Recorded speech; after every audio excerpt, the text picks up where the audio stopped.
Hey guys, welcome back. My name is Joe Ellis. I'm a commercial wedding and portrait photographer in Dallas, Texas. And today I want to talk about why bokeh is the most overrated thing in photography, especially online. But first, I just want to say a big thank you to everybody who watched our last video on the future of Micro Four Thirds. And it's just gotten a tremendous response and a ton of views, and I really appreciate it. I really enjoyed all the discussion and the comments and hearing people's views. And if nothing else, guys, I feel like there's a really vibrant community in Micro Four Thirds, and I really think that it's been fun to bring everyone together, and I really hope that continues to happen on this channel. So let's get back into bokeh and why I think bokeh is the most overrated thing in photography. So bokeh really is separated from shallow depth of field, but we're going to talk about the two of them tonight.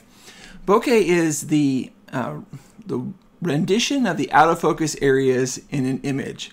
And it's not to do with how out of focus something is, that's just depth of field. But it's the character of that out of focus area, the shape of the highlights and whatnot. And I just feel like I personally have never seen that. This may exist, but I've never seen a photograph that's been ruined by bokeh.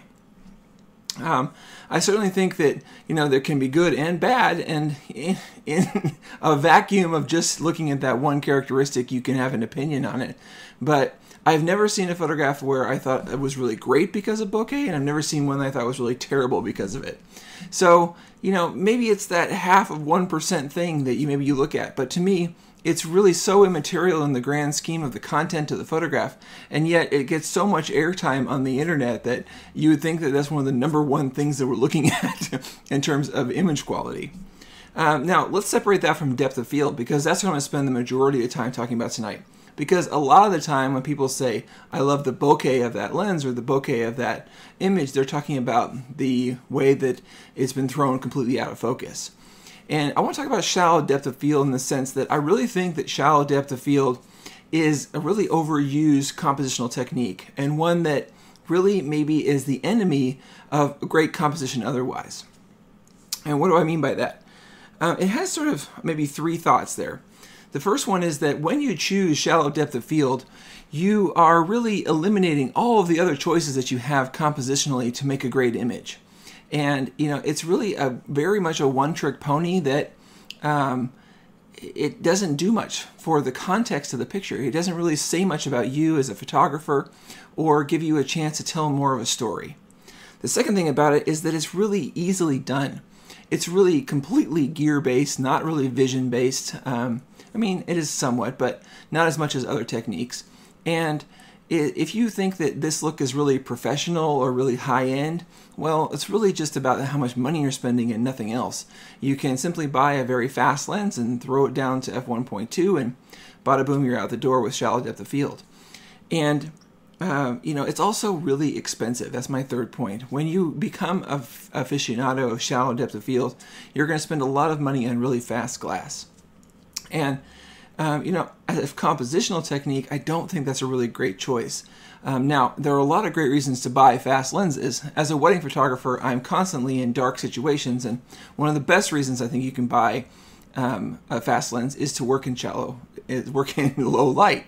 So I definitely own them, and oftentimes my shallow depth of field is really a byproduct of the environment that I'm in. Now, there's lots of ways around that. You can light things, you can work in different conditions, and so on and so forth. But every once in a while, I am caught where I am working in available light in low light conditions, and that is definitely a space where you would want a fast lens.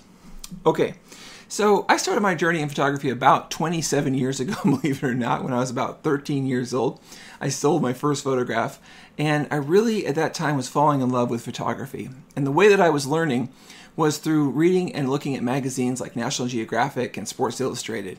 And it was some of those early images that I ran across by some of my heroes that really burned into my mind and became a really core part of what I love about photography. And, from there, when I went to college, I really started to formally study composition. And that's when I learned all of the techniques that are sort of available to us. And, on YouTube and online, you often hear about only a couple of those, like shallow depth of field and rule of thirds. So I thought it'd be really fun to kind of run down my list of all of the techniques I can think of. And if there's anything I missed, feel free to put it in the comments, just to give people a chance to jog their memories and to expand their minds and think about things that they're not concentrating on compositionally and where they might want to grow a little bit. And all of this is to say that as a new photographer, like when I can remember the first time I ever got a fisheye lens, I was out shooting photographs and all of a sudden there were a ton of fisheye pictures in and among my portfolio. And that happens. So if you are out there exploring depth of field and you're trying out fast lenses for the first time and really getting to know what you can and can't do, that's a normal part of the journey. You should totally do that. But I think that down the line what you're going to find is that that's a very limiting kind of thing because there's so much more that you can do otherwise outside of that one type of photograph. Okay, so let's talk about the different techniques, and I just have a few example photographs that we can go through. But one of the stories I want to share with you guys is that when I was in college, I had a mentor, Jeremy Harrison, who was my first sort of photo editor at a newspaper. And one of the things that he gave me, I carry around to this day. And it's just a simple little laminated card that has all of the rules of composition sort of listed on it. And I love this because it's just a chance for every once in a while for me to reflect on all the techniques that are out there and to maybe push in areas that I haven't in a while. Because we all kind of reach those plateaus where we're doing the same things that feel comfortable to us all the time. And this is one of the ways that you can jog yourself out of that state of mind. Okay, so here are the techniques in no particular order that I'm going to talk about tonight. Rule of thirds, obviously. Linear perspective and leading lines. Framing. Silhouette, selective focus, foreground, background, or foreground, background, middle ground, one of my favorites. Controlled depth of field, that again is just shallow depth of field or based on that. Rule of odds, texture and pattern. Introducing disorder. Juxtaposition, color theory and scale. Reflection and symmetry. And then panning and perspective. So that's my list, and I'm going to kind of go through a few photographs that demonstrate those techniques now. So, okay, let's bring up the computer here. All right, so first image here is definitely one that follows the rule of thirds. You know, the horizon line is in the lower third of the image because I really want to emphasize the sky. The couple's on the about 2/3 of the way over the frame, so they're kind of at an intersection of that rule of thirds. And this works for a lot of photographs. And I will say that this works in conjunction with a lot of other techniques as well. But love rule of thirds, definitely not one to dismiss. Leading lines or linear perspective. So when you use like especially like a wide angle lens and you photograph something that has a long straight line that's kind of running away from you, you start to get these leading lines, these perspective lines that come into your photography. And in this case here, you're looking at the pews that are recessing away and the lights that are recessing from the ceiling, both kind of pointing straight to the subject. And that's just one example of sort of that linear perspective. As things recess and come towards the camera in a straight line, you'll see that they get bigger and smaller, and those kind of create lines that you can use to focus the viewer's attention. Another type of leading line, I mean, the lens can be curved, it can be any kind of thing you can find, but in this case, this pathway leads right to the couple, and it kind of helps the eye wander through the frame. And I love it that as photographers, one of the things that we can do is direct the eye. If you think about viewing the print and seeing how someone would view the print and where their eye wanders, I find that fascinating and a great way to think about composition. Framing or frame within a frame. I just posted one to my Instagram today that definitely follows the same technique. But in this case, I couldn't get both of these ladies in the frame from where I was standing because we were in this narrow hallway. So luckily this mirror was there that kind of gave me a chance to do something fun and interesting with the picture while still capturing the moment of her reading her vows to her mom before the ceremony. Silhouette. Silhouette is another technique for composition, and obviously you have to have the right lighting conditions to do this, but it's a very strong technique. This picture could also be one for scale, in that you have tiny people and giant mountains, and sort of showing that scale definitely gives the photo a certain feeling. Okay, selective focus. As opposed to controlling depth of field, selective focus is just where you place the focus point. And so like if I'm at a wedding reception photographing a row of flowers or something like that, where I place the focus might be a version of that. But in this case, I could have focused on the couple or I could have focused on the zebra, but I chose to focus on the latter, of course, to kind of emphasize that as the unique part of the frame. But what's important here is that while shallow depth of field could be a part of this photograph, it's nothing that is absolutely necessary. This could have been shot at f2.8 or f4, and it's not really dependent on super shallow depth of field. Okay, I want to pause here because this is probably my favorite technique I'm going to share tonight, and that is foreground, background, or even better, foreground, background, middle ground. So in this case here, there's 3 layers of information to this photograph. And one of my favorite photographers from National Geographic, Sam Abel, is a master of this. And he probably has the most famous photograph in my mind that kind of demonstrates this technique. It's of ranchers in Montana, I believe.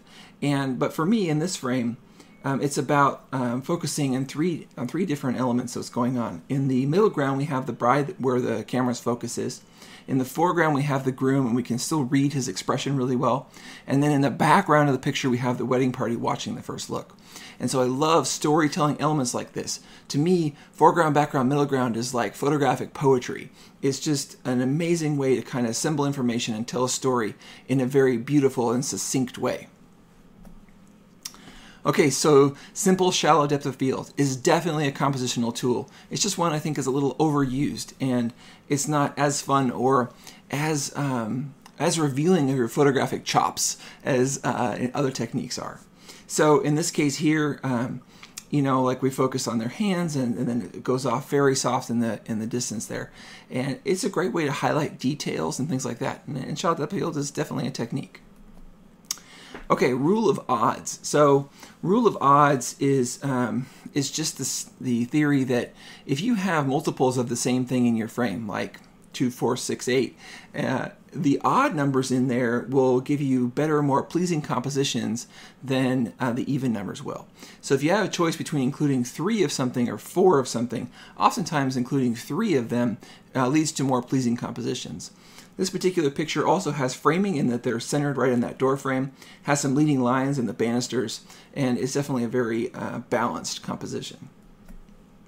Okay, texture, pattern is another one, and this is one I don't get to use very often, but I think is one of the strongest things I see in photography. But in this case, because I was able to shoot straight down on them, I was able to kind of make a texture out of this floor. You could also make an argument for a little bit of rule of thirds here because of where the couple is placed, and then maybe a case for like panning a little bit here because we are allowing some blur in the bride just to kind of add some visual interest there. Okay, this one I'm going to call color theory, and this is a really fun one. If you have a very monochromatic or detailless scene, and you want to draw the eye of the viewer into a specific space, put a bright color like this red jacket in the frame, and the eye will go straight to it. If she had been wearing a green jacket or a white jacket, you'd have a lot harder time picking her out of the photograph. And so the red is just a great way to kind of immediately get the viewer's attention and know where the center of interest is. Reflection, super easy, fun one. I've seen a lot of people doing this with their iPhones these days, putting it right up to the camera and kind of using it as a mirror to kind of give themselves a reflection. I think all of that is great, awesome techniques to kind of add some visual interest to their pictures. This one kills me. I don't get to do this very often, but I see a lot of like street photographers who shoot in very strong light and shoot in black and white really take advantage of this technique a lot of the time, and I think it's absolutely amazing. In this case, it's a very balanced and symmetrical composition, and they're really playing with the light and shadow here. But I love that in the background we have dark on the left and bright on the right, and then in the foreground with the couple we have the reverse. And I love playing with light like that. I love balance and symmetry. I think it's amazing. Panning, if you've never tried this technique before, is really easy to do. Well, I shouldn't say it's easy to do. It's easy to try, it's hard to master. But if you slow your shutter speed down from like 1/10 of a second to a full second, and then track with something that is moving, you can really add a lot of drama to your image. And it's an awesome technique for that, for adding emotion. And I definitely love trying it as often as I possibly can. And this one, again, is perspective. So just like the image of the couple from the second floor straight down onto that parquet sort of dance floor, this is one where I've lowered the camera to my knees. And, cameras with tilty flippy screens are amazing for this because it's really simple and quick to kind of move the camera to different heights. And I love that about my EM1 Mark IIs. So in this case, I reversed their puppy there to face me so that I would have a little visual interest going that way. And then, of course, there's a little bit of leading lines here as well, but I love the perspective of being on floor level. And the last two images here have to do with the decisive moment. I just love the decisive moment. If you can make a photograph that's like the ultimate expression of a particular moment, you have really won in my book and in my heart for photography. So this particular picture, she was being congratulated by her bridesmaids, which was one thing, but then the groom kind of gave me one of these things in the background to his friends, and I just love that moment. And it was so brief, it happened just like that. But I think that is a quintessential hallmark of great photography, is the decisive moment. And then here's another one, and I'm just going to back up and talk about this for one quick second, and that is that one of the things that I find that works really well for capturing the decisive moment in all great compositions is working back to front. And Sam Abel from the National Geographic talks about this a lot when he describes photographic composition, is that he will find a great composition which includes great light, and then he will center on that, he will hone in on that and wait for the action to come to him. And that's how he's able to get the perfect photograph at the perfect time. So in this case, I'm watching, and I don't know what's about to happen, but I'm ready for that particular moment to happen, and then boom, when he unexpectedly flips her upside down, I catch her when she's exactly vertical. So that is the decisive moment. So there you go, guys, 15 ways to up your composition game that have very little to do with shallow depth of field or controlling depth of field. And also, I just want to remind you guys to go and look at your photographic heroes. Go and look at great work and decide if the people that you love and the work that you love and inspires you really has to do with this particular technique, or if it's maybe just a byproduct of the conditions that they're in. Because when I think about the greatest photographs of all time, the things that really inspire me, this is not a tool that I find used very often or used as the primary driver of composition. And then also, remember, photography is about universal language. And what are you trying to say in your photographs? If you are removing all the context of your image, then you are definitely removing tools that you have to say more. So thank you for watching. Keep the struggle alive. Please subscribe, hit the notification bell for the next videos to come, and thank you for watching. Good night.